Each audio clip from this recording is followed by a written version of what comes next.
On va parler cette semaine de la parasha de Pinchas. Et si vous voulez bien ouvrir, puisque vous avez des faux machines, le chapitre Kavav, c'est 26.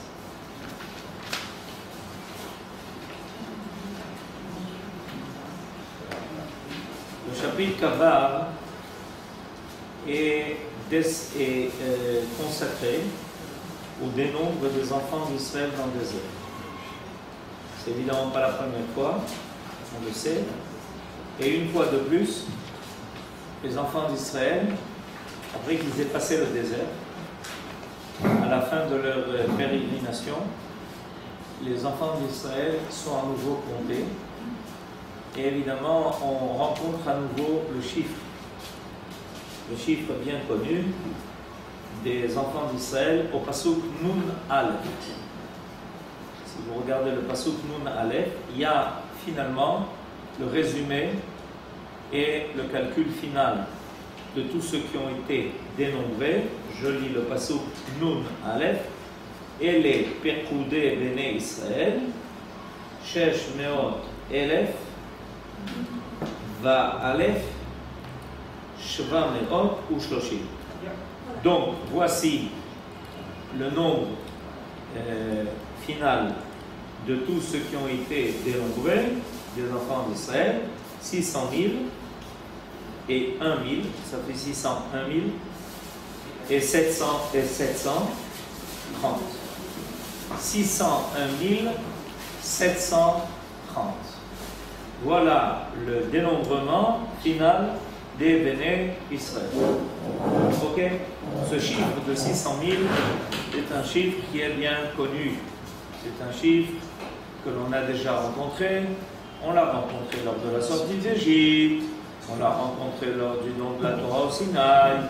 On l'a rencontré dans la paracha de Kitissa.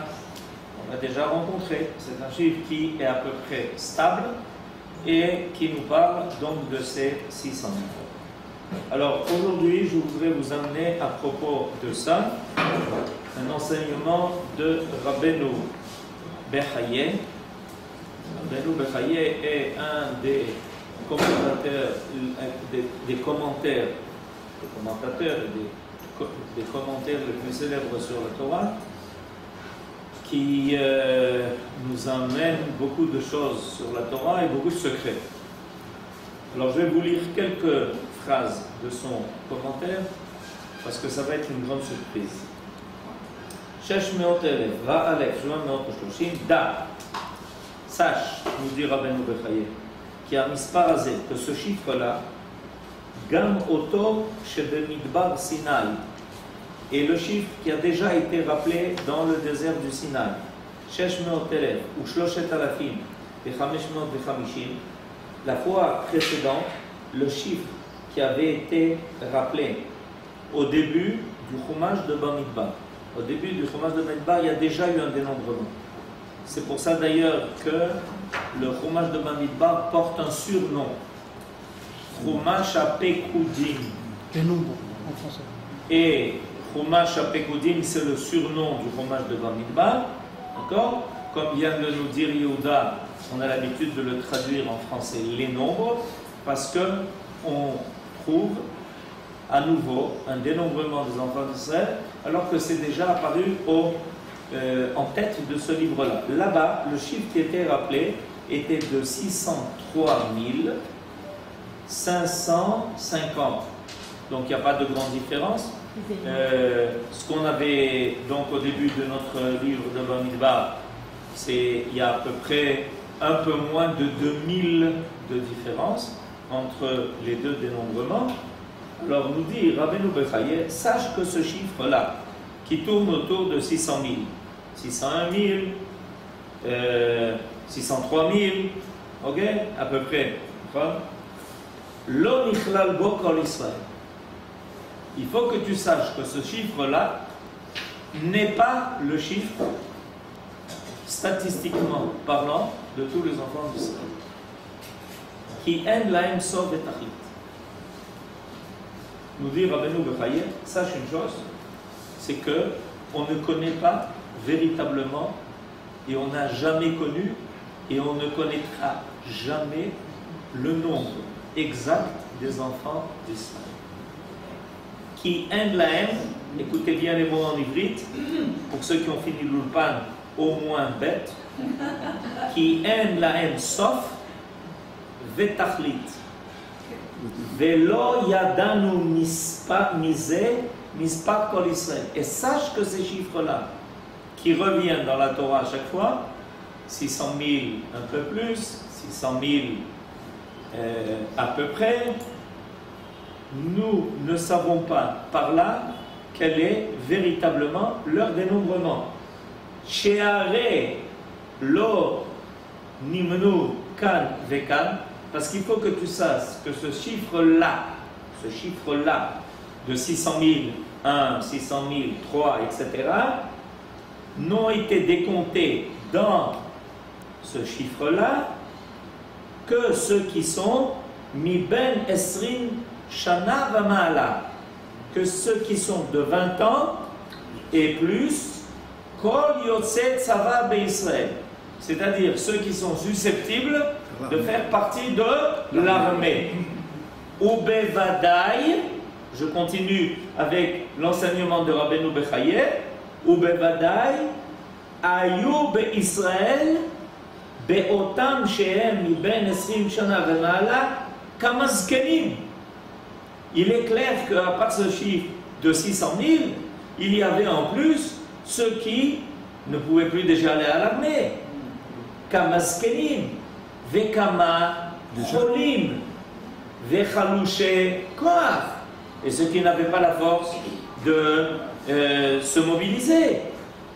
Ve'enam minaminyan.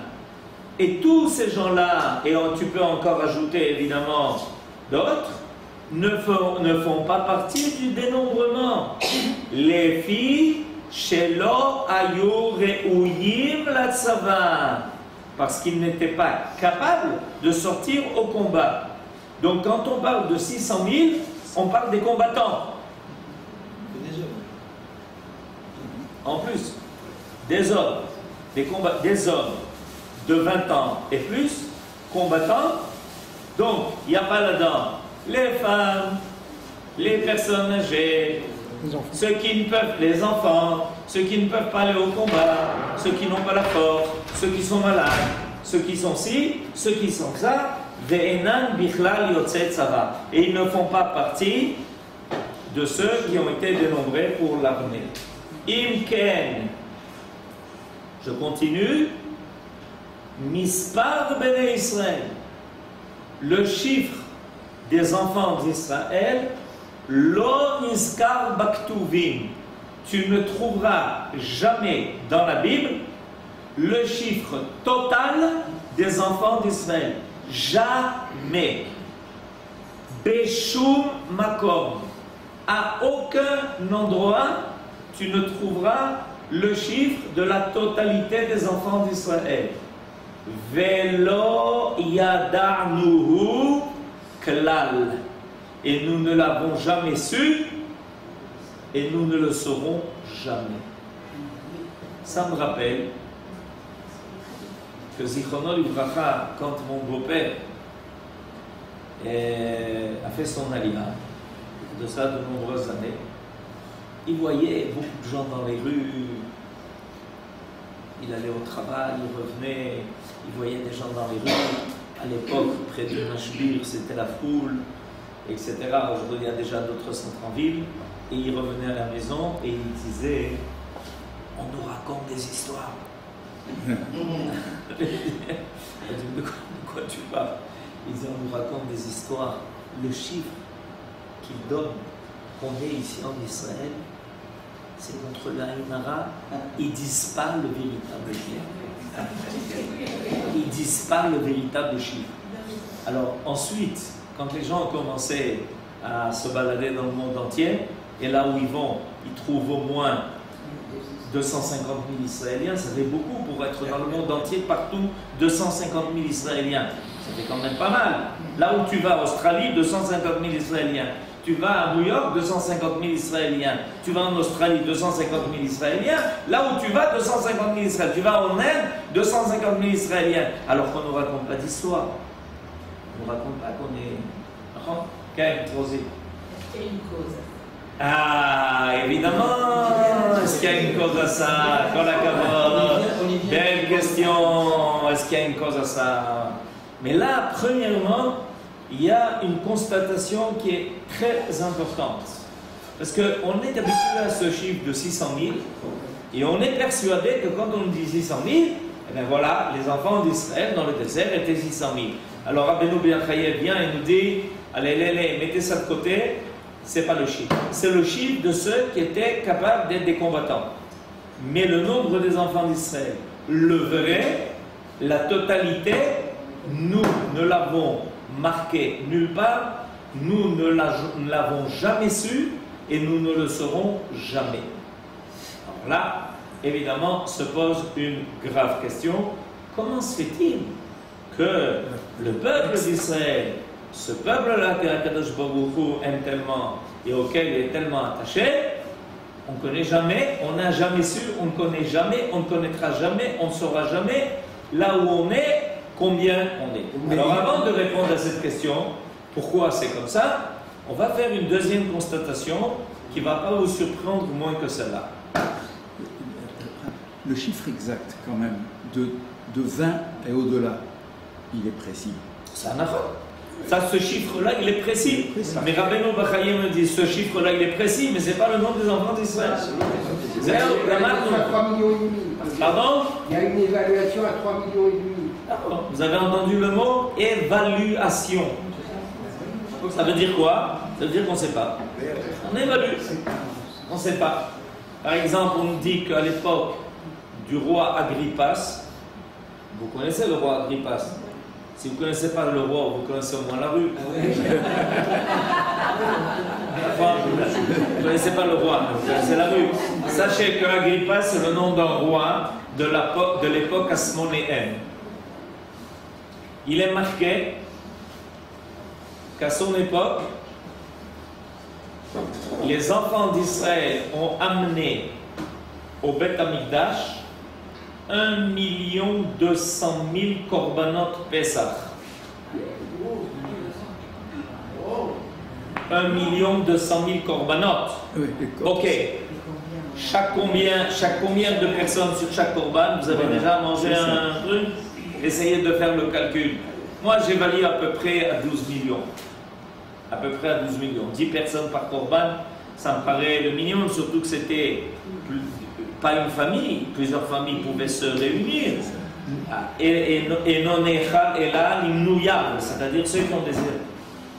À l'époque du roi Agrippas, on parle de 1 200 000 korbanot Pesach, ça c'est marqué dans la Gemara.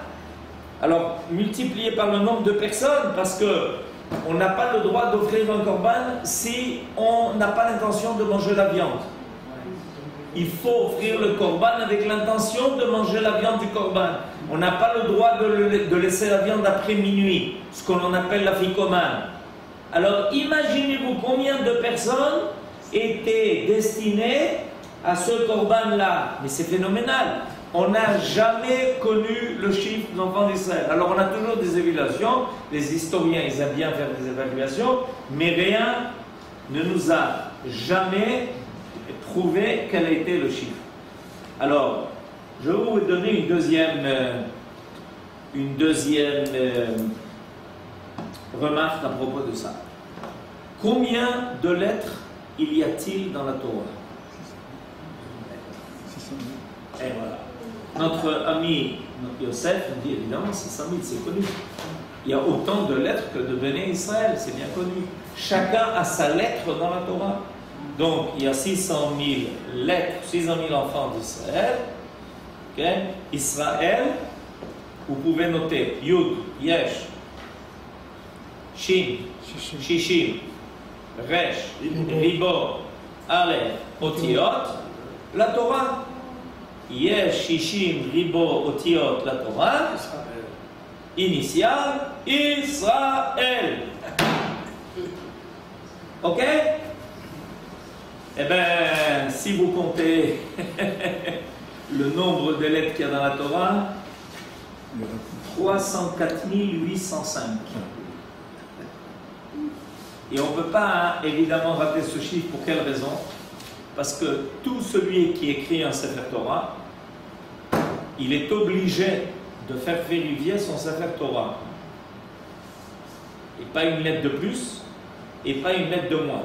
Jusqu'à présent, c'est-à-dire il y a de cela quelques dizaines d'années, quand un sofer écrivait un Sefer Torah, il le faisait vérifier par deux. Ça s'appelle Aga'a. Maintenant, c'est un travail qui est long, difficile, et les yeux d'un homme, etc. On a remplacé ça par ce qu'on appelle Dikat Marchev. Ok? Comment on fait?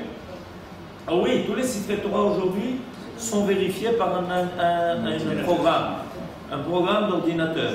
Tous les Sifrei Torah. Alors qu'est-ce qu'on fait?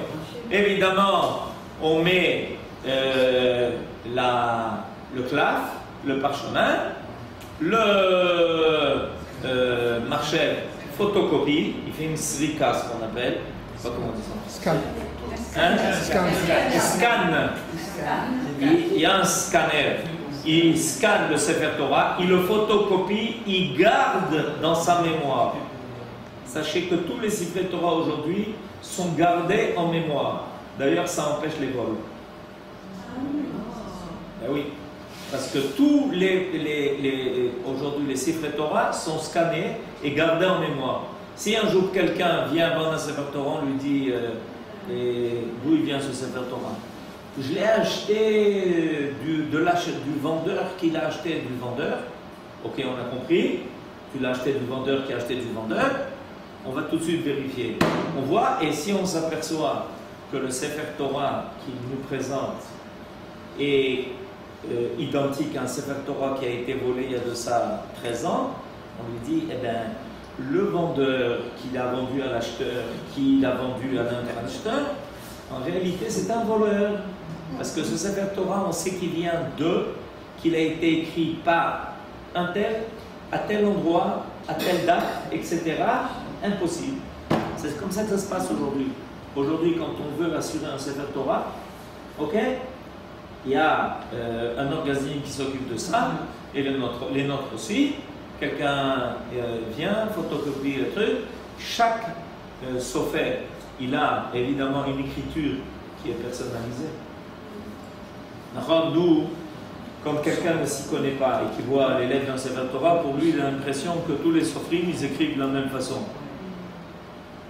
C'est comme si on disait toutes les femmes couchent d'une même bébé. Mais pas du tout. Mais évidemment, chaque mère aussi reconnaît son bébé. D'accord? J'espère bien. En tout cas, toujours est-il que, pourquoi je dis ça? Parce que le marché aujourd'hui, il sait exactement combien de lettres, c'est comme ça qu'il vérifie. De temps en temps, on m'amène le compte rendu de ce qui a été vérifié. Ok? Et vous voyez que quand ça a été scanné, le résultat, 3 lettres manquantes. D'où il sait?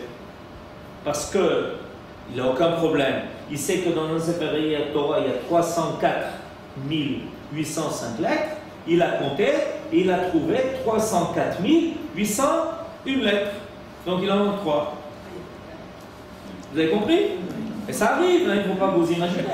Imaginez-vous combien de lettres il doit écrire un sofer. Ça lui arrive de sauter des lettres. Et automatique, il reçoit et on lui dit, à telle page, dans tel mot, sur telle ligne, il te manque une lettre. Alors, c'est quoi cette histoire-là? On nous a toujours appris qu'il y avait 600 000 lettres dans la Torah. Et je vous ai donné le moyen mnémotechnique pour vous en souvenir. Israël, Yesh, Shishim, Ribo, Tiot, la Torah. Mais c'est quoi cette histoire? Mais là, vous nous avez effondrés aujourd'hui. Vous nous dites qu'il n'y a que 304 000 lettres, 805. Alors ça, c'est une des choses qui a fait beaucoup couler d'encre. Oui, puisque c'est la Torah, ça fait couler beaucoup d'encre.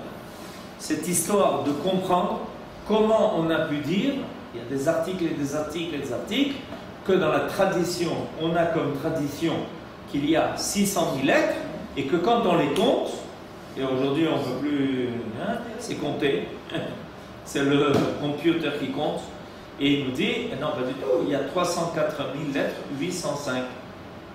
Mais alors qu'est-ce que c'est? Réponse, tu ne sais pas compter. Voilà. C'est la réponse. Je vous assure que c'est la réponse. Je m'explique. Tu vas compter bête de Bereshit. Ensuite, tu vas compter Resh. Ensuite, tu vas compter Aleph. Ensuite, tu vas compter Shin. Ensuite, tu vas compter Yud. Ensuite, tu vas compter Taf. Toi, à ton niveau, il y a 6 lettres. Eh bien, il y a peut-être plus. Pourquoi? Parce qu'il y a des lettres qui sont peut-être composées, comme par exemple Aleph. On peut considérer qu'il est composé du Vav, du Yud et Yud, c'est le nom de Dieu. Le Yud et le Vav, c'est le nom de Dieu. Le Aleph, ça rappelle le nom de Dieu. Alors tu ne sais pas compter. Mais est-ce qu'il y a quelqu'un qui sait compter? C'est aussi un grave problème ça. Parce que tout celui qui essaye de compter, il n'arrive pas à 600 000. Il essaye. Alors on dit oui, tu sais, si tu prends en considération que à ce moment-là, il faut lire ou ne pas lire la lettre. Non, mais dis-moi, on nous dit 600 000, qu'on compte 600 000. Non, on ne peut pas compter. On ne sait pas compter. On sait par tradition qu'il y a 600 000. Quand on compte les lettres telles qu'elles sont marquées, on arrive à 304 805 et on essaye d'adopter l'écriture à la possibilité qu'on arrive à 600 000. Une fois, j'ai lu un article, il faut écrire un article de je ne sais pas combien de pages pour essayer de vous faire croire qu'il y a 600 000. Oui. Israël, on ne peut pas compter. Le Torah, on ne peut pas compter. Oui, mais sauf que Israël, c'est un individu, on ne peut pas le compter, il ne peut pas être compté pour 1, 2 ou 3. Non, mais peu importe. En finale, Yosef, on n'a pas le chiffre. On n'a pas le chiffre. On pense que l'on arrive à compter. On pense. Alors la Kadosh Baruch Hu nous dit, écoutez, de toutes les façons, vous êtes comme les étoiles du ciel. Ok. J'ai plusieurs fois essayé de compter les étoiles du ciel. Je vous assure que j'ai laissé tomber.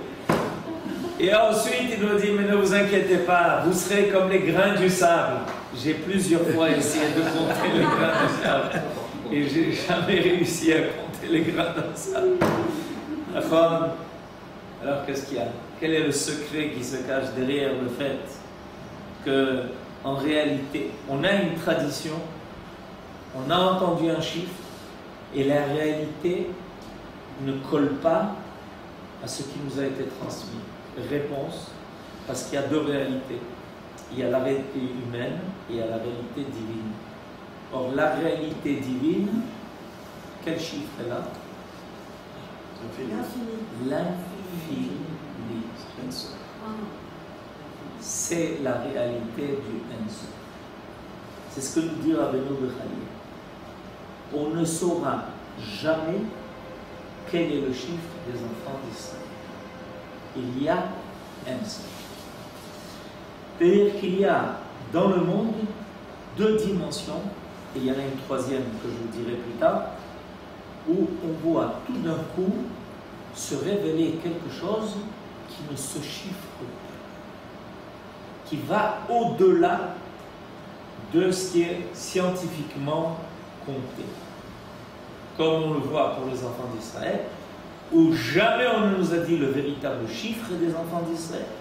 Et nous dira Rabbeinu Bechaye, on ne l'a jamais su, on ne saura jamais. Et même aujourd'hui, demandez combien de juifs il y a dans le monde. Vous savez, je n'ai pas été loin, je ne sais pas combien de fois j'ai demandé combien il y avait de juifs en France.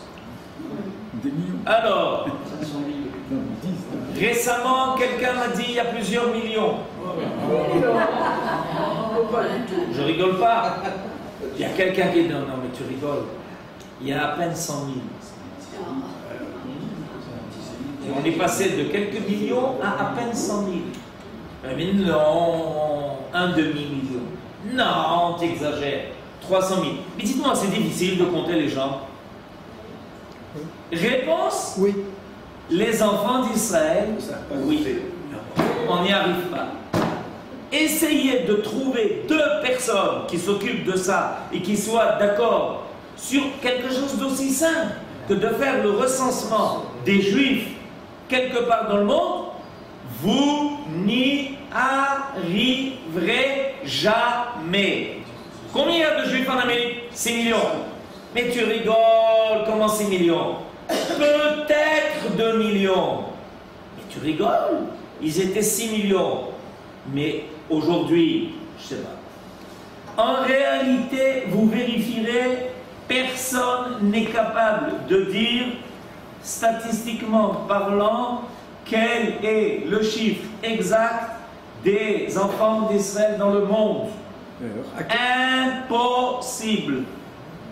Impossible. C'est phénoménal, mais c'est comme ça. Et il en est de même, comme je vous l'ai montré tout à l'heure, au niveau de la Torah. Dans le livre de Job, le livre de Job, il y a un verset qui est dit à propos de la Torah. Et il est intéressant que ce verset-là, il est précisément identifié, ce qui caractérise la Torah. Aruka me'eretz mida, la mesure de la Torah est plus que la grandeur de la terre, ou rechava miniyam, et elle est plus large que l'océan. Combien de gouttes d'eau il y a dans l'océan? Ben, essayez. Si vous y arrivez, dites-moi-le. Combien de gouttes d'eau dans l'océan? Zéro. Impossible, impossible. Pourquoi? Parce qu'il y a dans ces dimensions-là, il y a le domaine de l'infini. Le Am Israël touche à l'infini. Dire que Akadosh Baruch Hu a choisi le Am Israël, ça veut dire que le Am Israël, il a une dimension de l'infini qui n'est pas comptable, qui n'est pas dénombrable. On ne peut pas compter l'infini. La Torah, c'est la Chokhmah de l'infini. Infini, ça ne se finit pas. Quand tu penses que tu as fini de compter les étoiles, on te dit non, non, non, non. C'est pas de là que tu as commencé, c'est de là que tu as commencé. J'arrive pas. Je pense que j'ai commencé là. Et quand tu dis, oui, mais ça y est, il y a quelqu'un qui a réussi à faire la carte de toutes les étoiles, il y a tout d'un coup quelqu'un qui crie, j'ai découvert une nouvelle galaxie que vous ne connaissiez pas, il y a là-bas des millions et des millions d'étoiles. Bon, allez, on va compter les étoiles de la nouvelle galaxie. Un mois après, quelqu'un crie, non, d'accord, il y a une étoile qui est née. Il y en a 2 qui sont morts. Non mais vous rigolez. Mais vous rigolez, c'est ce que les astronomes vous racontent du matin au soir.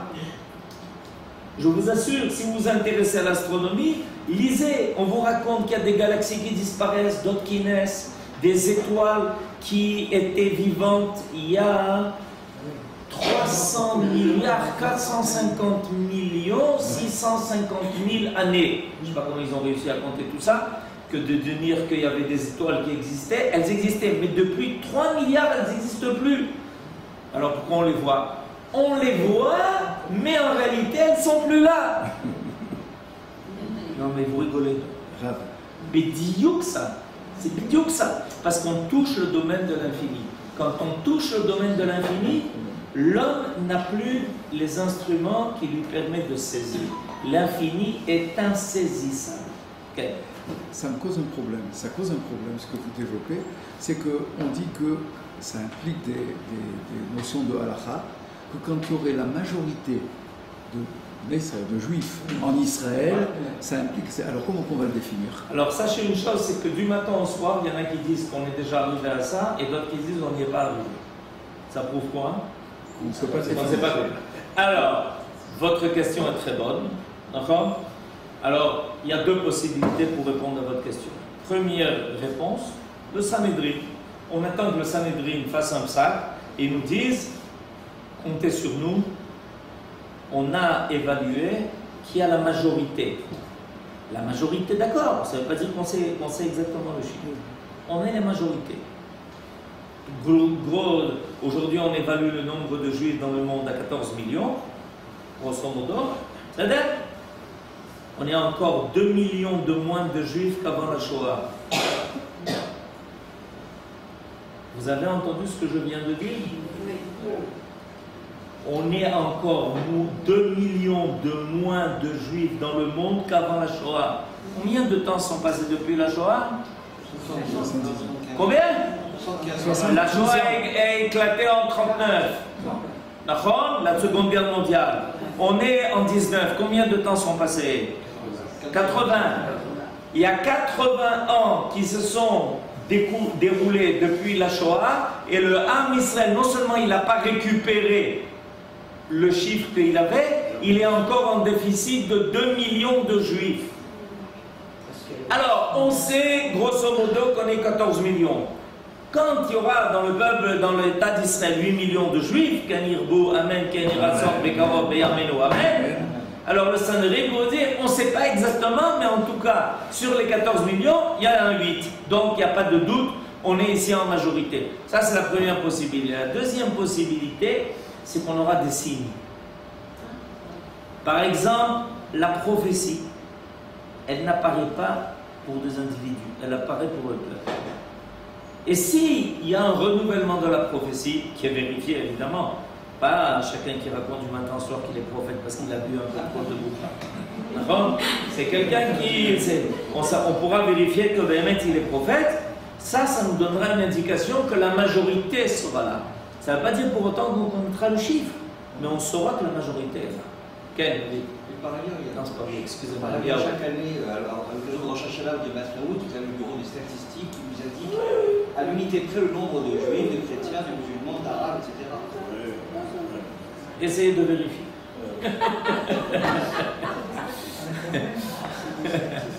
Aujourd'hui, ces dernières semaines, il y a eu plusieurs fois un scandale qui a éclaté parce que quelqu'un qui a raconté que les chiffres qui étaient délivrés par l'Institut national de la statistique étaient faux.